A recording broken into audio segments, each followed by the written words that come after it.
मृत्युमिवतित उना पुनन्तो यत्र धीरा मनसा वाचमक्रत। बोलो श्री सीतारामचंद्र प्रभु की, पवन सुत हनुमान की। ओम श्रीमन्महागणाधिपतये नमः। श्री महासरस्वत्यै नमः। श्री गुरुभ्यो नमः। हरि ओम। మొదటగా సనాతన ధర్మ బాల సంస్కరణ సమితి వారికి చాలా శుభాభినందనలు తెలియజేయాలి.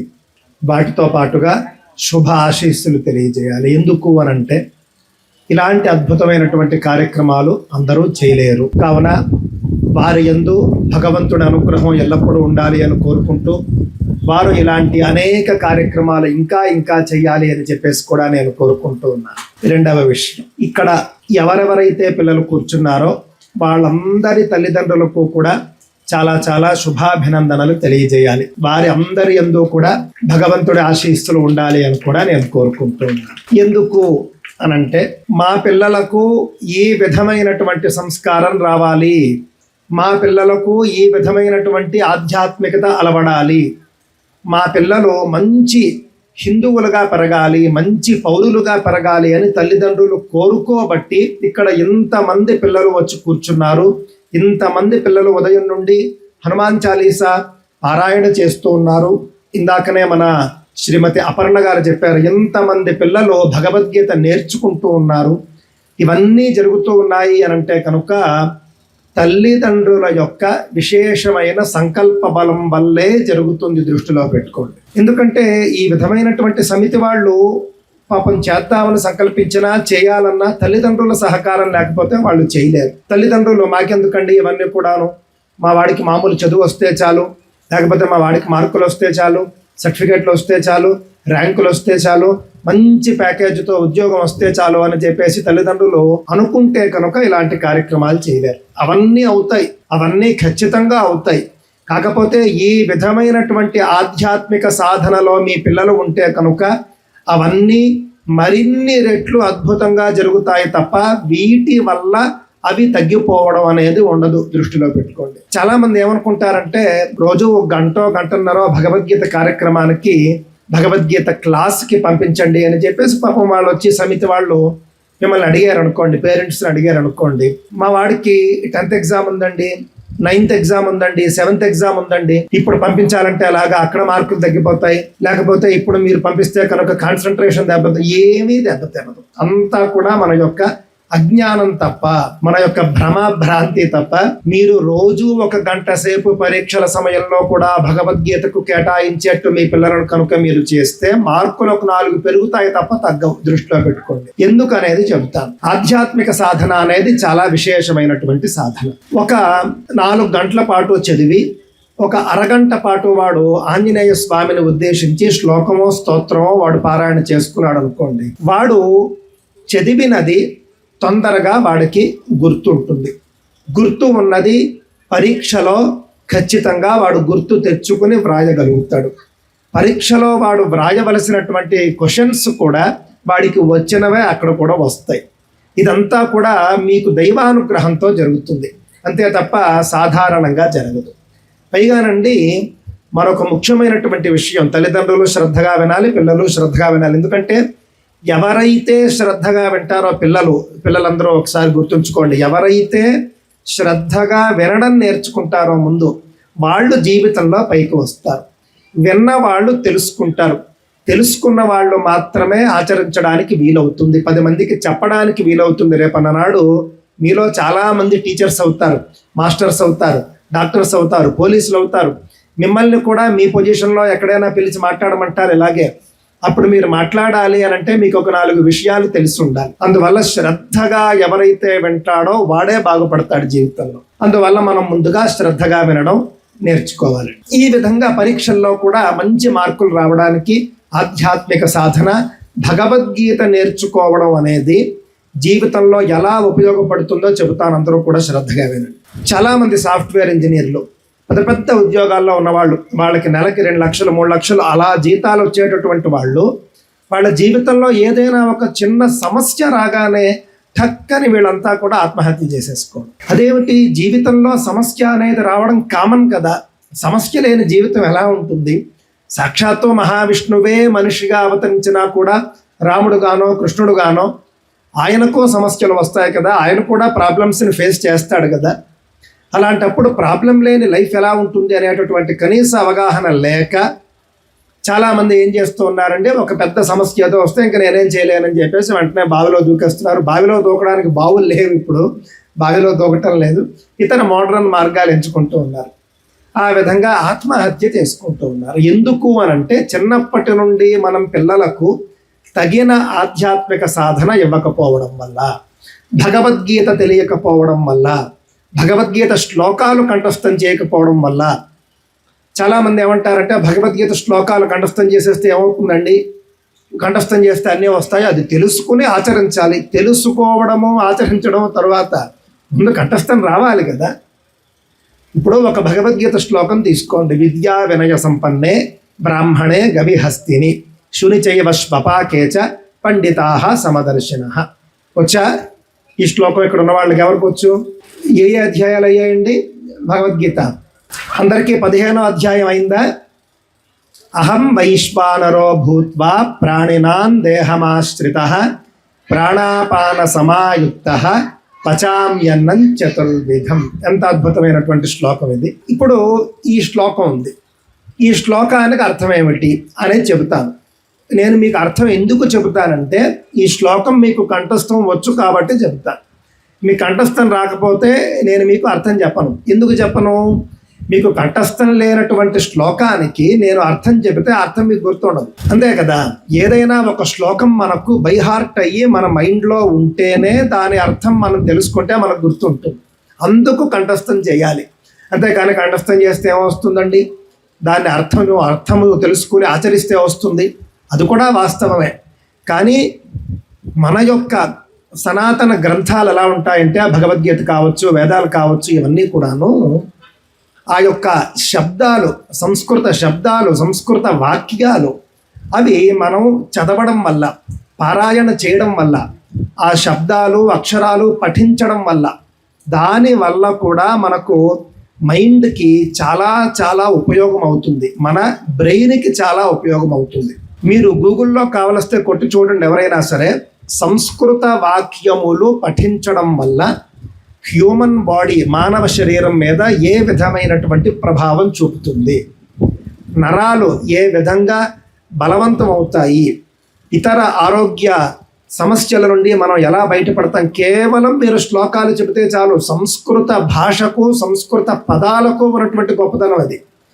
మీరు భగవద్గీత రోజు కనుక మీరు ఒక అరగంట మీరు సుస్పష్టంగా చదువుతూ ఉన్నారు అని అంటే కనుక ఆ శబ్దాల వల్లనే మీకు చాలా మంచి జరుగుతుంది. జీవితంలో చాలా ఆరోగ్య సమస్యల నుండి మనం బయట పడిపోతాం.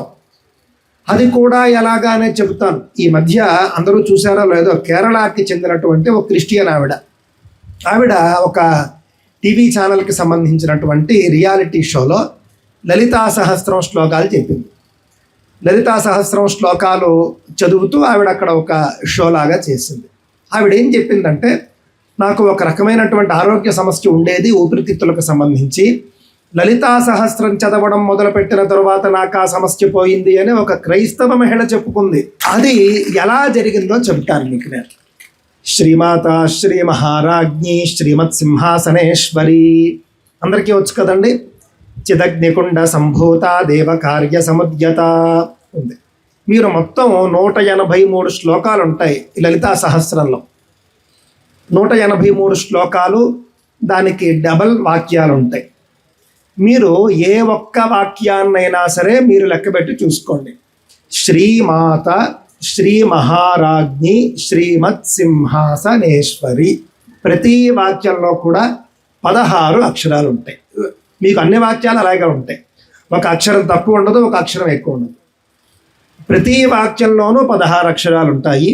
అనుష్టుప్ ఛందస్సు అని పేరు. మన యొక్క వైదిక గ్రంథాలన్నీ అలా ఉంటాయి. ఇప్పుడు ఆ ఛందస్సులో శ్లోకానికి 32 అక్షరాలు ఉంటాయి, వాక్యానికి 16 అక్షరాలు ఉంటాయి, వాక్యంలో సగం పాదానికి 8 అక్షరాలు ఉంటాయి. ఈ విధంగా మనం లలితా సహస్రం పారాయణ చేసుకుంటూ వెళ్ళామనుకోండి, శ్రీమాత శ్రీ మహారాజ్ఞి శ్రీమత్ సింహాసనేశ్వరి అని ఆపుతాం. ఆపి మనం కొంచెం ఒకసారి ఊపిరి తీసుకుంటాం. మళ్ళీ చిదగ్నికుండ సంభూత దేవ కార్య సముద్యత అంటాం. మళ్ళీ ఊపిరి తీసుకుంటాం. వంట చేస్తున్నా, పాపం ఆడవాళ్ళు ఏ పని చేస్తున్నా కూడా లలితా సహస్రం చెబుతూ ఉన్నప్పుడు వాక్యం మధ్యలో ఆపకుండా వాక్యం పూర్తయ్యాక ఆపి మళ్ళీ వాక్యాన్ని అందుకుని అలాగ మొత్తం 183 శ్లోకాలు పారాయణ చేసేస్తారు. చేసినప్పుడు ఏమవుతుందంటే ఒక వాక్యం చదవడానికి ఎంత సమయం పడుతుందో ఇంకో వాక్యం చదవడానికి అంతే సమయం పడుతుంది. మొత్తం దాదాపుగా మీరు 183 శ్లోకాలు 366 వాక్యాలు కూడా మీరు చెప్పినప్పుడు ఒక్కొక్క వాక్యానికి మీరు తీసుకునేటటువంటి ఊపిరి బ్రీతింగ్ ఏదైతే ఉందో అది మీకు ఒక సహజ సిద్ధమైనటువంటి మంత్రపూరితమైనటువంటి ప్రాణాయామంగా అది చివరికి పరిణమిస్తుంది. అంటే మీరు ప్రాణాయామము అంటే ఏం లేదండి, సమానమైనటువంటి శ్వాస, ఒకే విధంగా శ్వాస తీసుకోవడము, ఒకే విధంగా శ్వాస వదలడం, దానికే ప్రాణాయామము అని పేరు. తీసుకోవడం ఎక్కువ, వదలడం తక్కువ, లేకపోతే తీసుకోవడం తక్కువ, వదలడం ఎక్కువ, అలా ఉండకూడదు. ఇలాంటి పారాయణంలో అలా ఉండదు. ఎందుకు అనంటే మీకు అన్ని వాక్యాల్లోనే ఒకే రకమైన అక్షరాలు ఉన్నాయి. ఒక అక్షరం ఎక్కువ లేదు, ఒక అక్షరం తక్కువ లేదు. మొదటి వాక్యం చెప్పడానికి మీకు ఎన్ని సెకండ్లు పడితే అన్ని సెకండ్లే అన్ని వాక్యాలకి పడుతుంది. కాబట్టి శ్వాస తీసుకుంటారు, వాక్యం చెబుతారు, మళ్ళీ తీసుకుంటారు, వాక్యం చెబుతారు. అలాగ చెప్పడం వల్ల సహజ సిద్ధమైనటువంటి ప్రాణాయామం మంత్రపూరితంగా జరిగిపోయి ప్రాణాయామం వల్ల చెప్పినటువంటి ప్రయోజనాలు ఏమున్నాయో అవన్నీ వచ్చేస్తాయి. అదేవిధంగా భగవద్గీత కూడా మన పిల్లలు చెబుతూ ఉన్నారనుకోండి, భగవద్గీతలో కూడా మీకు అనుష్ఠుప్ ఛందస్సు శ్లోకాలు ఎక్కువ. ధర్మక్షేత్రే కురుక్షేత్రే సమవేతాయుత్సవః మామకాః పాండవాశ్చైవ కిమకుర్వత సంజయ. ఇది అంతే.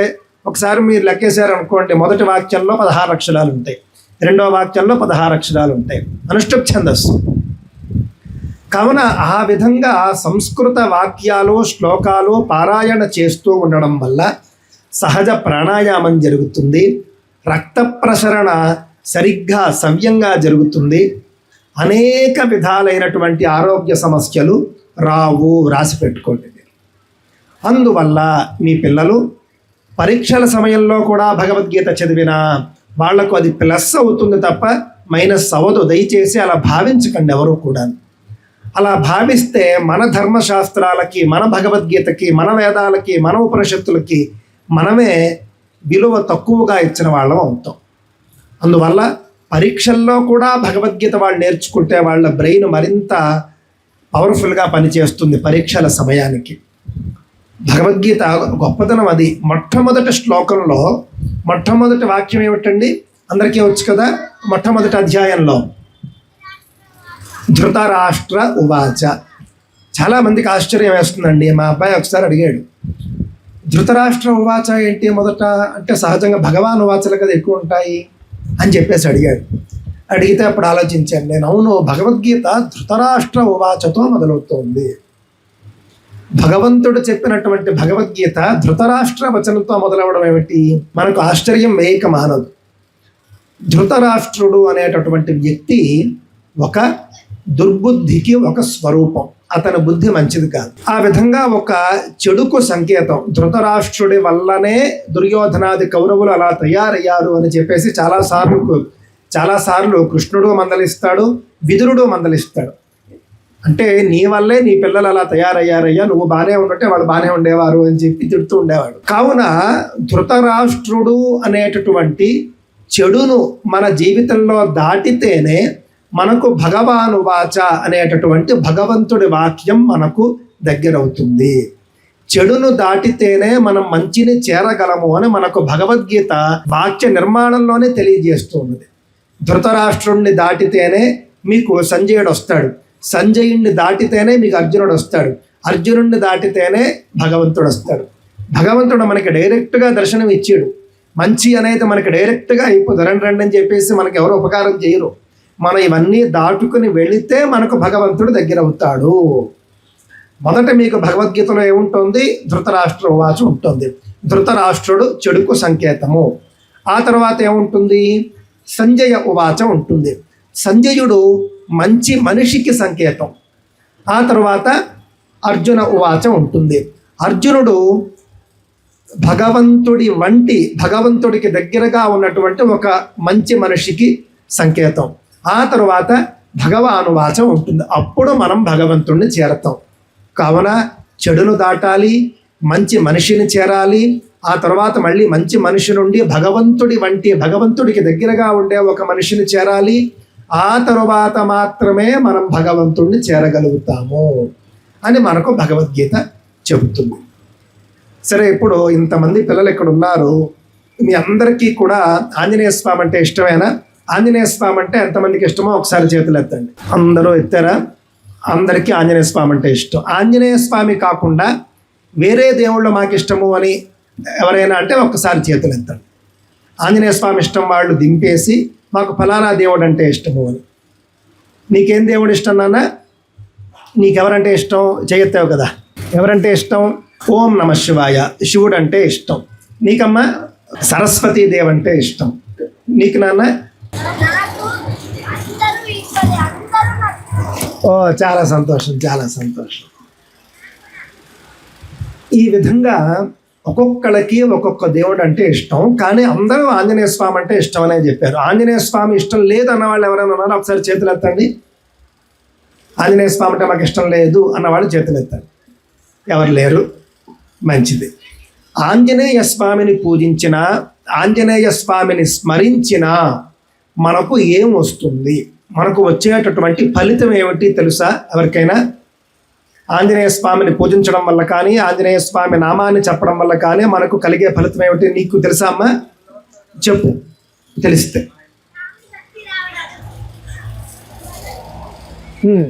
ఇంకా బలం వస్తుంది. నువ్వు మంచి మనస్సు వస్తుంది. చెప్పమ్మా.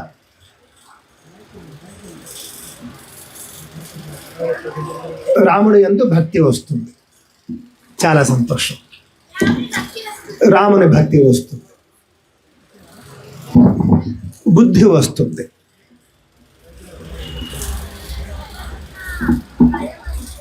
పోతుంది. చాలా సంతోషం. అందరికీ చాలా విషయాలు తెలుసు మీ పిల్లలకు. ఎందుకంటే ఇప్పుడు నేను చెబుతున్నాను చూడండి. బుద్ధిర్బలం యశోధైర్యం నిర్భయత్వమరోగత అజాడ్యం వాక్పటుత్వంచ హనుమత్ స్మరణాత్ భవేత్. ఈ శ్లోకం అందరికీ వచ్చా? ఒకసారి అందరూ కలిపి చెప్పండి ఒకసారి.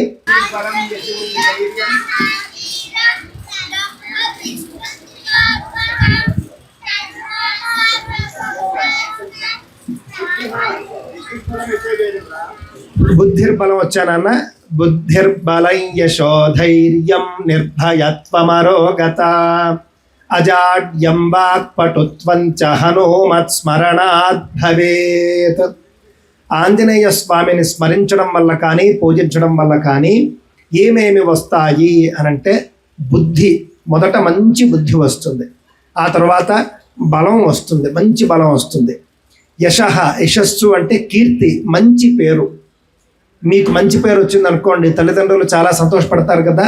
ఆ విధంగా మంచి పేరు వస్తుంది. ఆ తర్వాత ధైర్యం, మనకు మంచి ధైర్యం వస్తుంది. ఎప్పుడూ కూడా చిన్న చిన్న సమస్యలకి భయపడిపోకూడదు. ఆంజనేయ స్వామి లాగా బలంగా ధైర్యంగా ఉండాలి. ఆ తర్వాత నిర్భయత్వం. నిర్భయత్వం అంటే భయం లేకపోవడము. ఆ తర్వాత అరోగత, రోగం లేకపోవడం. అజాడ్యం, జాడ్యం అనంటే కనుక ఒక రకమైనటువంటి జిడ్డు మనుషులు అంటూ ఉంటారు చూసారా. ఏది తేల్చరు, ఎటు తేల్చరు, ఏమీ చెప్పరు, ఏమీ చేయరు, ఇంకొకరిని చేయనివ్వరు. ఒక రకమైనటువంటి మూర్ఖత్వం, అది కూడా రాకుండా ఉంటుంది. వాక్పటుత్వంచ, మాట్లాడినప్పుడు అద్భుతమైనటువంటి స్పష్టమైన మాట. మీరంతా కూడా బాగా మాట్లాడగలగాలి, మంచి మాటలు చెప్పగలగాలి, మంచి స్తోత్రాలు చెప్పగలగాలి. ఆంజనేయ స్వామిని స్మరించడం వల్ల ఇన్ని వస్తాయి మనకి. అవన్నీ ఇస్తాడు ఆయన. మనం నమ్మి ఆయనను పూజించాలి, ఆయనను స్మరించాలి, అంతే, ఇంకేమీ లేదు. కావున మీకు ఇన్ని ఫలితాలు ఆంజనేయ స్వామిని పూజిస్తే వస్తాయి. కావున మీరంతా కూడా ఆంజనేయ స్వామిని గట్టిగా పట్టుకోండి. ఆంజనేయ స్వామి ఎవరో తెలుసిన? మీ అందరికీ కూడా చాలా సినిమాలు లేకపోతే వెబ్ సిరీస్, సీరియళ్ళు చూస్తూ ఉంటారు. రకరకాల సూపర్ మ్యాన్లు వాళ్ళంతా కూడా తెలుసా మీకు? సూపర్ మ్యాను, ఇంకేం మ్యాన్లు ఉన్నారు? బ్యాట్ మ్యాన్, ఇంకా స్పైడర్ మ్యాన్, ఇంకా శక్తిమాన్, ఐరన్ మ్యాన్, ఇంకా హల్క్. అబ్బో, చాలామంది మ్యాన్లు ఉన్నారు. మరి మీరు ఇంతమంది సూపర్ మ్యాన్ల గురించి చెప్తున్నారు, హనుమాన్ గురించి ఎవరు చెప్పలేదు. వీళ్ళందరూ కూడా ఇంతసేపు మీరు చెప్పినటువంటి మ్యాన్లు అందరూ ఉన్నారు చూసారా, వాళ్ళంతా కల్పితాలు, ఎవ్వరూ నిజం కాదు, అబద్ధము. దృష్టిలో పెట్టుకోవాలి, అవన్నీ కూడా కల్పిత పాత్రలు. కానీ హనుమాన్ అని ఎవరైతే సూపర్ మ్యాన్ ఉన్నారో ఆయన అసలైనటువంటి నిజమైనటువంటి సూపర్ మ్యాన్, ఆయన కల్పితం కాదు. కావున ఎవరైనా మిమ్మల్ని అసలు సిసలైనటువంటి సూపర్ మ్యాన్ ఎవరండి అని చెప్పేసి అడిగారు అనుకోండి, హనుమాన్ అని చెప్పాలి. మీరు ఎందుకు చెప్పాలి అనంటే, హనుమంతుణ్ణి మనం గుళ్ళో పూజిస్తూ ఉన్నాము అనంటే ఆయన నిజంగా మన భారతదేశంలో పుట్టి పెరిగి ఆయన చేశాడు అని మనం వింటూ ఉన్నటువంటి పనులన్నీ చేశాడు ఆయన. ఇంకొక విషయం ఏంటంటే, వీళ్ళందరూ కూడా రాసుకునేటటువంటి సూపర్ మ్యాన్లు, బ్యాటర్ మ్యాన్లు, లేకపోతే స్పైడర్ మ్యాన్లు వీళ్ళంతా ఉన్నారు కదా, వాళ్ళందరి పాత్రలో కూడా రాసినప్పుడు డైరెక్టర్లు వాళ్ళు అలా ఉత్తునే గాల్లోకి ఎగిరిపోతూ ఉంటారు, ఉత్తునే వాళ్ళు బిల్డింగ్లు ఎక్కేస్తూ ఉంటారు.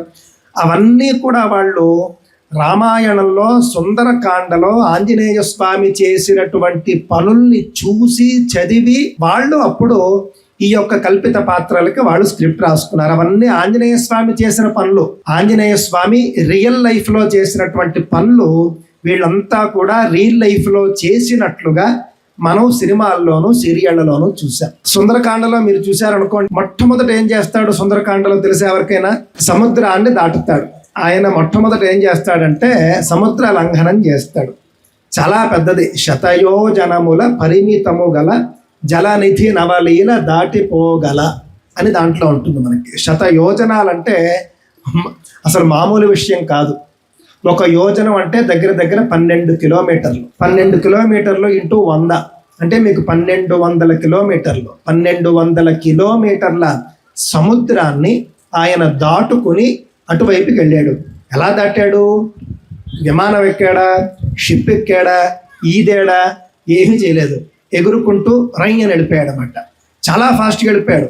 మహేంద్రగిరి అని ఒక పర్వతం, ఒక కొండ, పెద్ద కొండ. ఆ కొండపైకి ఎక్కాడు. ముందు ఆ కొండపైకి ఎక్కి అక్కడి నుంచి ఒక్కసారి కాలు ఇలా వేసి గాల్లోకి ఎగిరాడు అన్నమాట. గట్టిగా ఒక అడుగు ముందుకేసి గాల్లోకి ఎగిరాడు. ఎగిరి పైకి వెళ్ళి ఎలాగైతే రాకెట్ వెళుతుందో, ఫ్లైట్ లాగా కూడా కాదు, హెలికాప్టర్ లాగా కూడా కాదు, రాకెట్ ఎలా వెళుతుంది? ఇలా తిన్నగా వెళుతుంది పైకి, తిన్నగా వెళ్ళి అప్పుడు అలా వెళుతుందేమో. అలాగా ఈ యొక్క ఆంజనేయ స్వామి ఏం చేశాడో, ఇలాగ తిన్నగా పైకి వెళ్ళిపోయాడు. వెళ్ళి ఇలా అయ్యాడు. మళ్ళీ అయ్యి మొత్తం సముద్రాన్ని అంతటిని చాలా ఫాస్ట్గా దాటుకుంటూ వెళ్ళాడు. సముద్రాన్ని దాటినప్పుడు చాలా జరిగాయి. మధ్యలో ఏం చేశాడు? ఒక ఆయన మైనాక పర్వతం అని ఒకటి ఉంది మధ్యలో. ఆ యొక్క పర్వతం అంటే కొండ, ఒక కొండ సముద్రం లోపల ఉంటుంది, అది ఎప్పుడు బయట ఉండదు. ఆ సముద్రం లోపల ఉన్నటువంటి మైనాక పర్వతము ఆంజనేయ స్వామి కోసం అని చెప్పి బయటకు వచ్చింది. బయటకు వచ్చి, కాసేపు నువ్వు నా మీద కూర్చునో నించునో పడుకునో కాస్త రెస్ట్ తీసుకోవయ్యా, చాలాసేపటి నుంచి నువ్వు ప్రయాణం చేసి వస్తున్నావు గాల్లోని, మీ యొక్క నాన్నగారు నాకు బాగా తెలుసు, ఫ్రెండు, అందువల్ల కాసేపు రెస్ట్ తీసుకుంటే, లేదు నేను రాముడి పని మీద నేను వెళుతున్నాను, ఎక్కడా కూడా మధ్యలో ఆగను అని చెబుతాడు. ఇది మనమంతా నేర్చుకోవాలి. ఏదైనా ఒక పని మనం చేస్తూ ఉన్నాము అని అంటే ఆ పని పూర్తయ్యేంత వరకు రెస్ట్ తీసుకోవడాలు, ఎంజాయ్ చేయడాలు, టీవీ చూడ్డాలు, సినిమా చూడ్డాలు అవన్నీ చేయకూడదు. కావున ఆంజనేయ స్వామి ఏమంటాడు? రామకార్యమై ఏగుచుంటిని సాధించు వరకు ఆగనంటిని అంటాడు అన్నమాట. అది అయ్యేంత వరకు నేను ఆగనయ్యా అని చెప్పేసి ఒక దండం పెట్టేసి వెళ్ళిపోతూ ఉంటాడు. మధ్యలో రకరకాల రాక్షసులు వస్తారు. సింహిక అని ఒక రాక్షసు వస్తుంది, సురస అని ఒక రాక్షసు వస్తుంది. చాలామంది రాక్షసుల్ని చంపుతాడు. చంపి ఆ తర్వాత ఏం చేస్తాడు? చివరికి లంకలో దిగుతాడు. మళ్ళీ గాల్లో ఎన్ని అద్భుతాలు చేస్తాడో. ఒక సందర్భంలోనేమో మామూలు మనం ఎంత సైజులో ఉంటామో అంత సైజులోనే వెళుతూ ఉంటాడు గాల్లో. కానీ మధ్యలో రాక్షస స్త్రీలు వాళ్ళు వీళ్ళు వచ్చినప్పుడు వాళ్ళని చంపడానికి ఒకసారి పెద్ద శరీరంతో చాలా పెద్దవాడైపోతాడు. అసలు హల్క్ ఎందుకో పనికిరాడు. అసలు హల్క్ అంతా కూడా ఒక బల్క్ అంతే. ఇక్కడ ఆంజనేయ స్వామి మాత్రం చాలా పెద్దగా అయిపోతాడు. చాలా పెద్దగా అయిపోయి ఒక రాక్షస స్త్రీని చంపుతాడు. ఇంకో రాక్షస స్త్రీ వస్తుంది. అంటే రాక్షస స్త్రీ కాదు, సురస. అంటే ఆవిడ దేవతలే పంపిస్తారు. ఈ సురసతో మాట్లాడినప్పుడు, సురసతో చిన్నపాటి యుద్ధం చేసినప్పుడు ఏం చేస్తాడంటే చిన్నవాడైపోతాడు, ఇంత అయిపోతాడు, అంగుష్ట మాత్రుడు అయిపోతాడు. అంగుష్టం అంటే బొటన వేలు. బొటన వేలు అంత అయిపోతాడు ఒకసారి ఏమో బొటన వేలు అంత అయిపోతాడు, ఒకసారి ఏమో బోలెడంత పెద్ద సైజు ఉన్నటువంటి చాలా పెద్ద మహా మనిషి అయిపోతాడు. అలాగే గాల్లోనే ఎగురుతూ ఉంటాడు. లంకకి వెళ్తాడు. లంకకి వెళ్ళి మళ్ళీ అక్కడ దిగుతాడు, ల్యాండ్ అవుతాడు. ల్యాండ్ అయిన తర్వాత లంకాపురిని కావాలి అంటే లంకకి సెక్యూరిటీగా ఒక లేడీ ఉంటుంది, ఒక ఆవిడ పేరు కూడా లంకిణి అంటారు, లంక అని కూడా అంటారు. లంకకు నేను లంకాధిదేవతను అని చెప్పేసి ఆవిడ ఈయన్ని చూస్తుంది. ఆంజనేయ స్వామిని చూసి, ఎవరు నువ్వు, ఎక్కడి నుంచి వచ్చావు, నాటకాలు ఆడుతున్నావా, లోపలికి ఎంటర్ అవుదామని చూస్తున్నావా అని చెప్పేసి కొంచెం ఆపుతుంది. ఆపిన తర్వాత, లేదు నేనేమి బయటవాడిని కాదులే, నేను ఏదో లంక చాలా బాగుంటుందని చాలామంది అన్నారు, ఒకసారి చూసి వెళదామని వచ్చాను అని చెప్పేసి అంటే లోపలికి వదలకుండా ఆంజనేయ స్వామిని ఒక గుద్దుతుంది. నన్నే గుద్దుతావా అని చెప్పేసి ఆంజనేయ స్వామి తన పెద్ద రూపాన్ని తెచ్చి ఒక గుద్దుతాడు. చచ్చిపోతుంది ఆ లంకిని. చచ్చిపోయినప్పుడు చెబుతుంది, నాకు పూర్వం బ్రహ్మదేవుడు ఒక వరం ఇచ్చాడు. ఎప్పుడైతే నువ్వు కనుక ఒక వానరుడు అంటే ఒక కోతి చేతిలో నువ్వు ఎప్పుడైతే కనుక నువ్వు ఓడిపోతావో, పడిపోతావో, అప్పుడు లంకకు పతనం స్టార్ట్ అయ్యింది అని నువ్వు గుర్తుంచుకో అని చెప్పేసి బ్రహ్మదేవుడు వరం ఇస్తాడు. ఆంజనేయ స్వామి గుద్దగానే పడిపోయింది కాబట్టి ఇంకా లంకకు పతనం స్టార్ట్ అయింది అని చెప్పేసి ఆవిడ చెప్పేస్తుంది. అలాగా ఆంజనేయ స్వామి ఎన్ని యుద్ధాలు చేస్తాడు. 80,000 మందితో ఒకసారి యుద్ధం చేస్తాడు, తెలుసా మీకు? ఆకాశంలో అది కూడాను 80,000 మందితో చేస్తాడు యుద్ధం, ఒకేసారి చేస్తాడు. వాళ్ళందరినీ ఒక గుద్దుతో చంపేస్తాడు. అదే విధంగా ఆయన యుద్ధం ఎలా ఉంటుందంటే, గద అని మనందరికీ తెలుసు, గదతో యుద్ధం చేస్తాడు అనుకుంటాం. కానీ రామరావణ యుద్ధంలో ఎక్కడ గద వాడలేదు ఆయన ఎప్పుడు చూసినా చెట్లు, ఒక పెద్ద కొబ్బరి చెట్టు ఉందనుకోండి, చేత్తో కొబ్బరి చెట్టు తీస్తాడు. ఎదురుగుండా ఒకడు ఎవడో వస్తే కొబ్బరి చెట్టుతో ఠాప్పని కొట్టేస్తాడు. లేకపోతే ఇంకో పెద్ద కొండ బండరాయి ఉంటుంది, ఆ బండరాయిని తీస్తాడు. ఆ బండరాయితో, అది చాలా పెద్ద బండరాయి, ఆ బండరాయిని ఠప్పని విసురుతాడు. 1,00,000 మంది రాక్షసులు చచ్చిపోతారు, అంత పెద్ద బండరాయి. ఆ విధంగా ఆంజనేయ స్వామి ఎంత బలవంతుడు, ఎంత సూపర్ మ్యాన్ అంటే అసలు మనం చెప్పలేం. కావున లోకంలో సూపర్ మ్యాన్ ఎవరైనా ఉన్నారు అని అంటే అది ఆంజనేయ స్వామి మాత్రమే, ఇంకొక సూపర్ మ్యాన్ లేడు. ఒకవేళ ఉన్నా మన దేవతల్లోనే ఉంటారు. మళ్ళీ ఇందాకెవరో శివుడు ఇష్టం అని చెప్పారు, ఒకరేమో సరస్వతీదేవి ఇష్టం అని చెప్పారు, ఒకడు రాముడు ఇష్టం అని చెప్పారు. ఇలాగ మనం చూసినప్పుడు దేవతల్లోని 6 దేవతలు ఉన్నారు, ముఖ్యమైనటువంటి దేవతలు. వాళ్ళు ఎవరెవరో తెలుసా? శివుడు, విష్ణుమూర్తి, బ్రహ్మదేవుడు, అమ్మవారు, వినాయకుడు, సుబ్రహ్మణ్య స్వామి. వీళ్ళ 6 కూడా వీళ్ళకి మహామహారథులు అని పేరు. మహామహారథి అంటే ఏంటో తెలుసా? మీరు చెప్తే ఆశ్చర్యపోతారు. ఒక మహామహారథి అని కేడర్ కలిగినటువంటి వాళ్ళు ఏకకాలంలో 20 కోట్ల మందితో యుద్ధం చేయగలిగేటటువంటి సత్తా కలిగి ఉంటారు. కాబట్టి శివుడు యుద్ధం చేశాడు అనుకోండి, ఒకేసారి ఆయన 20 కోట్ల మందిని వేసేస్తాడు. అమ్మవారు యుద్ధం చేసింది అనుకోండి, ఒకేసారి 20 కోట్ల మందిని ఆవిడ వేసేస్తుంది. సుబ్రహ్మణ్య స్వామి, బ్రహ్మదేవుడు, విష్ణుమూర్తి, వినాయకుడు, వీళ్ళందరూ అంతే. కావున అసలైనటువంటి సూపర్ మ్యాన్లు, సూపర్ ఉమెన్లు కూడా మన యొక్క వేదాల్లోని, మన యొక్క సనాతన ధర్మంలోనే ఉంటారు. అమ్మవారు సూపర్ ఉమెన్, అదేవిధంగా ఆంజనేయ స్వామి సూపర్ మ్యాన్, శివుడు మహా సూపర్ మ్యాన్. ఎందుకంటే ఆంజనేయ స్వామి శివుడి అంశ, శివుడి అవతారం. ఆయన శివుడి అవతారమైనటువంటి ఆంజనేయ స్వామి ఇంత బలంగా ఉంటే శివుడు ఇంకెంత బలంగా ఉంటాడు? రామ భక్తుడు, రామదూత అయినటువంటి ఆంజనేయ స్వామి ఎంత బలంగా ఉంటే రాముడు ఇంకెంత బలంగా ఉంటాడు? కావున వాళ్ళందరూ సూపర్ మ్యాన్లు. ఎవరైనా అన్నారనుకోండి సూపర్ మ్యాన్ ఎవరున్నారా అంటే ఆంజనేయ స్వామి అసలైనటువంటి సూపర్ మ్యాన్ అని చెప్పాలి. మీరు ఎవరైనా హనుమాన్ అనే ఒక సినిమా వచ్చింది చూసారు? ఎవరైనా ఎంతమంది చూసారు? అబ్బో చాలా మంది చూశారు. మీకు నచ్చిందా అది? అందులో మరి ఆంజనేయ స్వామి శక్తి వస్తే అందులో ఉండే హీరో ఎన్ని పనులు చేస్తాడు, అవునా కదా? చాలా, అసలు ఆంజనేయ స్వామి పవర్ రాగానే చాలా చేసేస్తూ ఉంటాడు. ఆ పవర్ మళ్ళీ పోగానే అసలు ఏమీ చేయలేకపోతూ ఉంటాడు. అవునా కదా? అలాగే ఇప్పుడు వాళ్ళది పార్ట్ 2 కూడా వస్తుంది జై హనుమాన్. మీలో మహావతార్ నరసింహ అని ఈ సినిమా ఎంతమంది చూశారు? అబ్బో అందరూ చూశారు. దాంట్లో కూడా అంతే. అసలు నరసింహస్వామి ఎంత పవర్ఫుల్ గా ఉంటాడు చాలా పవర్ఫుల్ గా ఉంటాడు. ఆయన నిజమైనటువంటి సూపర్ మ్యాన్. నరసింహస్వామి ఎంత బలవంతుడు, ఎంత అద్భుతమైనటువంటి యుద్ధం చేస్తాడు. చివరిలో ఒక రాక్షసుడిని చంపుతాడు. ఎవడు వాడు?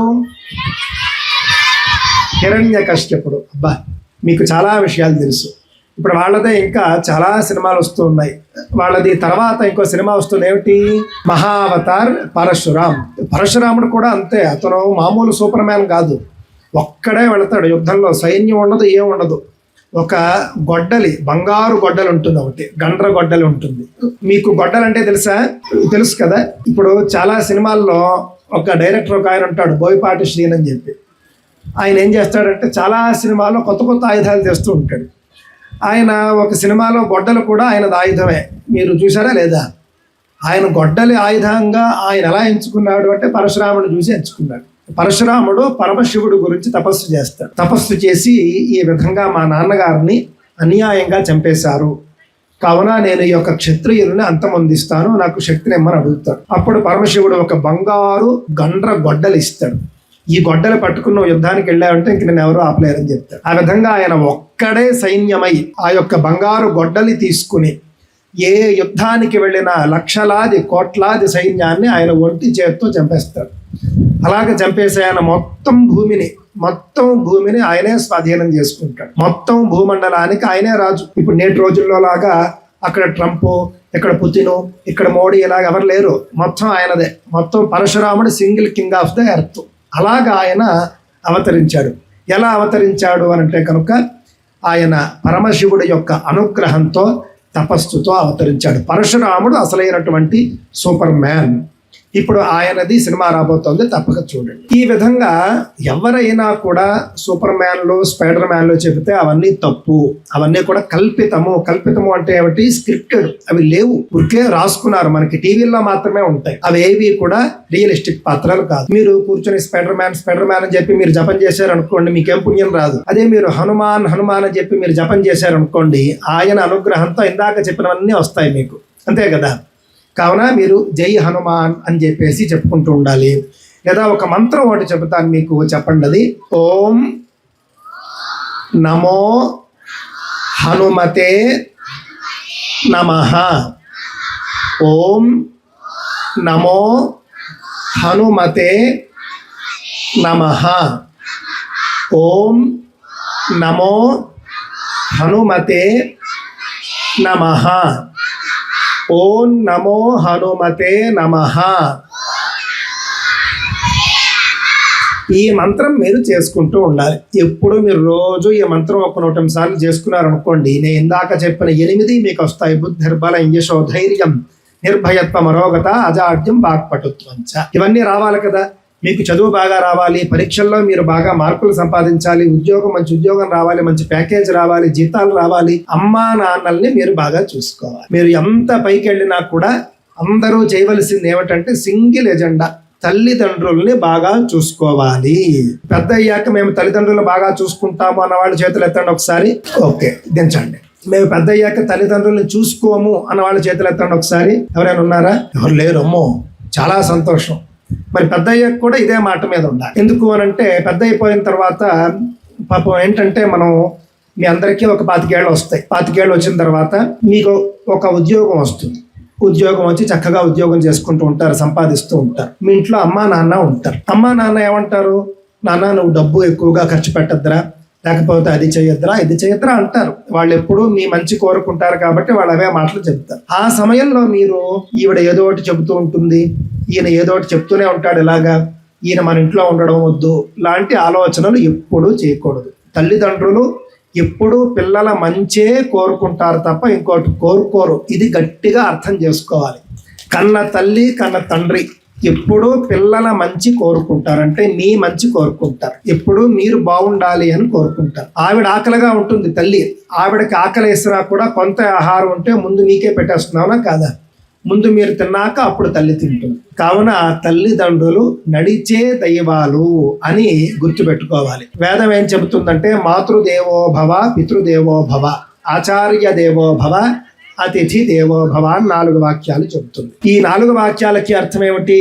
మాతృదేవో భవ అంటే తల్లే దైవము అని అర్థం. మాతృ అంటే తల్లే దైవం. అదేవిధంగా పితృదేవో భవ అంటే తండ్రే దైవం.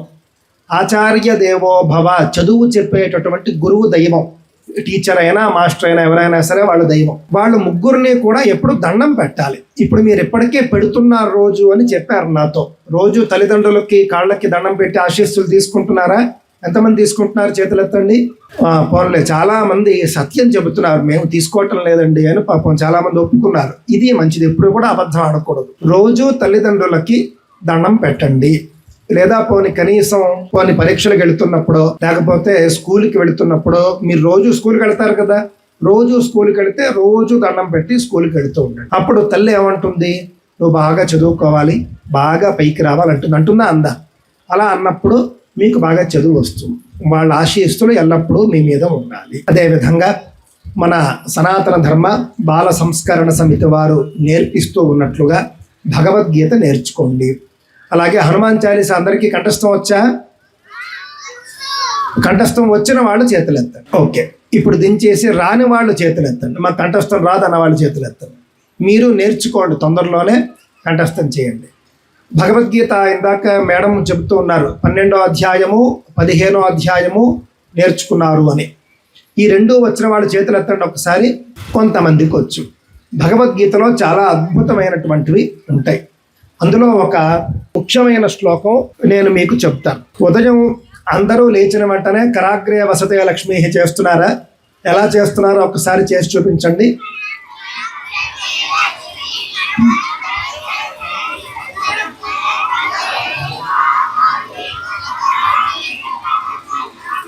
అందరూ కలిపి మళ్ళీ చెప్పండి.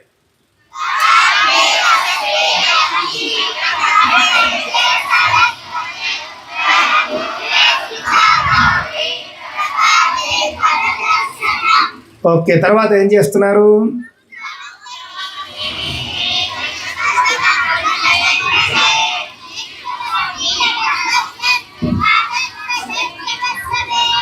గంగేచ.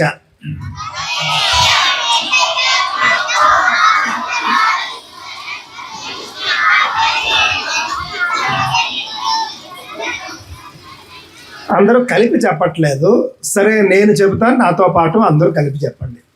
ఓం గంగే చ యమునే చైవ గోదావరి సరస్వతి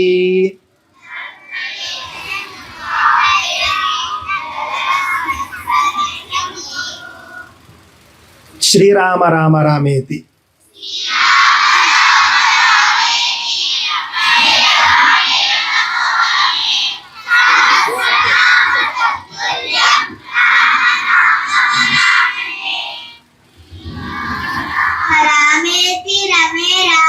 మనోరమే సహస్రనామ తత్తుల్యం రామనామ వరాననే. త్వమేవ త్వమేవ మాతా చ త్వమేవ బంధుశ్చ సఖా త్వమేవ త్వమేవ విద్యా ద్రవిణం త్వమేవ త్వమేవ సర్వం త్వమదేవ దేవ. అన్నపూర్ణే అన్నపూర్ణే సదా పూర్ణే శంకర ప్రాణవల్లభే జ్ఞాన వైరాగ్య సిద్ధ్యర్థం భిక్షాదేహి చ పార్వతీ. అహం వైశ్వానరో అహం వైశ్వానరో భూత్వా ప్రాణినాం దేహమాశ్రితః ప్రాణాపాన సమాయుక్తః రసాయన్నం చతుర్విధం. ఈ శ్లోకం అర్థం ఏమిటో తెలుసా మీకు? అహం వైశ్వానరో భూత్వాకి భగవద్గీతలో భగవంతుడు చెబుతున్నాడు, అహం వైశ్వానరో భూత్వ, నేనే అగ్నిగా మారి ప్రాణినాన్ దేహమాశ్రిత, ప్రాణుల యొక్క శరీరంలోకి ప్రవేశిస్తూ ఉన్నాను. అలా ప్రవేశించిన తరువాత ప్రాణాపాన సమాయుక్త పచామ్యన్నం చతుర్విధం, 4 రకాలుగా ఆ యొక్క ఆహారాన్ని విభజించి నేనే అది జీర్ణమయ్యేట్టుగా చేస్తున్నాను అంటాడు ఆయన. మనందరికీ కూడా ఆకలి వేయాలి అని అంటే, ఆకలి వేస్తుంది కదా అందరికీ. ఆకలి వేయని వాళ్ళు ఎవరైనా ఉన్నారా ఇక్కడ? మాకు ఆకలి వేయదండి అన్న వాళ్ళు ఎవరైనా ఉంటే చేతులు ఎత్తండి ఒకసారి. మీకు ఆకలి వేయట్లేదా? ఏదో ఒకసారి లేచి నించోండి. ఎవరెవరికైతే ఆకలి వేయట్లేదో వాళ్ళు ఒక్కసారి చేతులు ఎత్తండి. ఇప్పుడు కాదు, మామూలుగా ఉదయం, మధ్యాహ్నం, సాయంత్రం అస్సలు ఆకలి అయ్యిదా? అసలు ఎప్పుడు ఆకలి వేయట్లేదు అన్నవాళ్ళు ఉన్నారేంటి మీలో? ఎవరికైతే ఆకలి వేయట్లేదు అన్నారో ఒకసారి పేర్లు రాసుకోండి దయచేసి. ఆ విధంగా మనకి ముందు ఆకలి వేస్తుంది, సరే మాకు ఎప్పుడు ఆకలి వేస్తుంది అన్నవాళ్ళు చేతులు ఎత్తండి. రోజు సమయానికి ఆకలి వేస్తుంది, వేసినప్పుడు అమ్మని అడుగుతాము, అమ్మ మాకు ఏదో ఫుడ్ పెడుతుంది, అందరికీ ఆల్మోస్ట్ వేస్తుంది కదా. మనకి ఆకలి వేయడానికి కారణం ఏమిటంటే, మన బాడీలో ఒక రకమైనటువంటి యాసిడ్స్ జనరేట్ అవుతాయి. యాసిడ్స్ జనరేట్ అయినప్పుడు మనకి ఆకలి వేస్తుంది, అవునా కాదా? యాసిడ్స్ జనరేట్ అవ్వడం అంటే ఏమిటి అని అంటే, ఆయన చెబుతూ ఉన్నాడు భగవద్గీతలో, నేనే అగ్ని రూపంలో అంటే యాసిడ్ రూపంలో మీ బాడీలోకి వస్తాను, అప్పుడు మీకు ఆకలి వేస్తుంది అని. ఆ విధంగా అగ్ని రూపమై మీ బాడీలోకి వస్తాను, మీకు ఆకలి వేస్తుంది. ఆ తర్వాత అందరూ తిన్నటువంటి ఆహారాన్ని 4 రకాలుగా నేనే డైజెస్ట్ అయ్యేలా చేస్తాను అని కూడా ఆయన చెబుతూ ఉన్నాడు. కావున మనకి ఆకలి వేయాలన్నా, మనం తిన్నది అరగాలన్నా కూడా మనకు భగవంతుడే చేస్తాడు మన బాడీలో అని ఆ మంత్రానికి అర్థం ఇంకొకసారి చెప్పండి. అహం వైశ్వానరో భూత్వా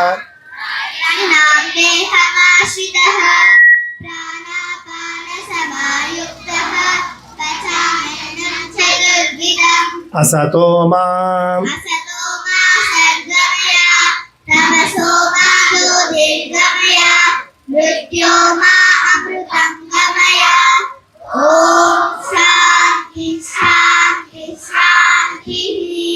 ఎప్పుడు కూడా తల్లిదండ్రుల మాట బాగా వింటూ ఉండాలి.